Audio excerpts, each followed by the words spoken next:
Union Power Minister Manohar Lal Khattar, who is on a 3-day tour of Sikkim, chaired a regional conference for northeastern states in Gangtok today. The meeting focused on power sector development across the region and saw participation from all 8 northeastern states. Sikkim Chief Minister Prem Singh Tamang, who is also the minister in charge for state's power department, attended the conference. Minister Khattar said the conference served as a review of an earlier meeting held in Guwahati a few days ago.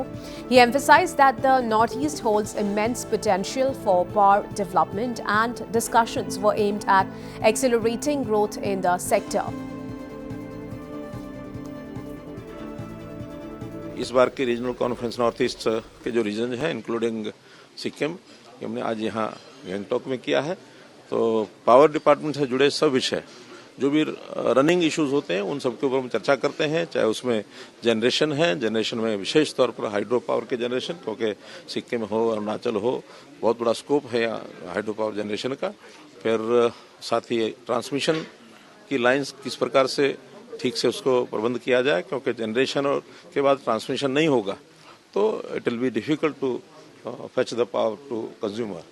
उसके बाद फिर साथ में distribution discoms का भी विचार करते हैं, उनकी फाइनेंशियल पोजीशन किस प्रकार से अच्छी हो, वायबिलिटी अच्छी हो, ताकि हम इस सेक्टर को ठीक से आगे बढ़ा सकें। पावर की जो डिमांड है डे बाय डे बढ़ती जा रही है। अपना देश बाय 2047 हम इसको विकसित भारत, डेवलप्ड इंडिया इस नाते से देखना चाहते हैं। तो हमारी इंडस्ट्री बढ़ेगी, खास करके नॉर्थ ईस्ट रीजन में भी इंडस्ट्री ज़्यादा आए, यहाँ के लोगों को रोजगार ज़्यादा मिले, तो इसलिए पावर की आवश्यकता को पूर्ति करना।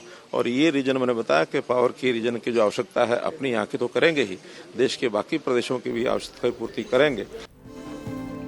On the redevelopment of Sikkim's Teesta Urja power plant damaged during last year's Glof disaster, the minister informed that the Ministry of Home Affairs has already approved Rs 550 crore for restoration efforts. देखिए उसमें बहुत बड़ा एक devastation हुआ था, नुकसान हुआ वहाँ पर, और पावर प्रोजेक्ट्स को भी बड़ा नुकसान हुआ है। उसके लिए मिनिस्ट्री ऑफ होम ने सहायता की है, कितना 550 करोड़ रुपये 550 करोड़ रुपया सहायता की है। और वो सारे प्रोजेक्ट्स दोबारा से फिर रनिंग में आ जाएं, और रनिंग में आएंगे तो फिर से पावर की सप्लाई भी शुरू हो जाएगी, और उसमें जो रेवेन्यू यानी फ्री पावर का जो सिस्टम सिक्किम को मिलेगा वो दोबारा से फिर शुरू होगा। इसलिए उसको बनने में जितना समय है वो लग जाए, जल्दी शीघ्र ही उसको दोबारा से बनाया जाएगा।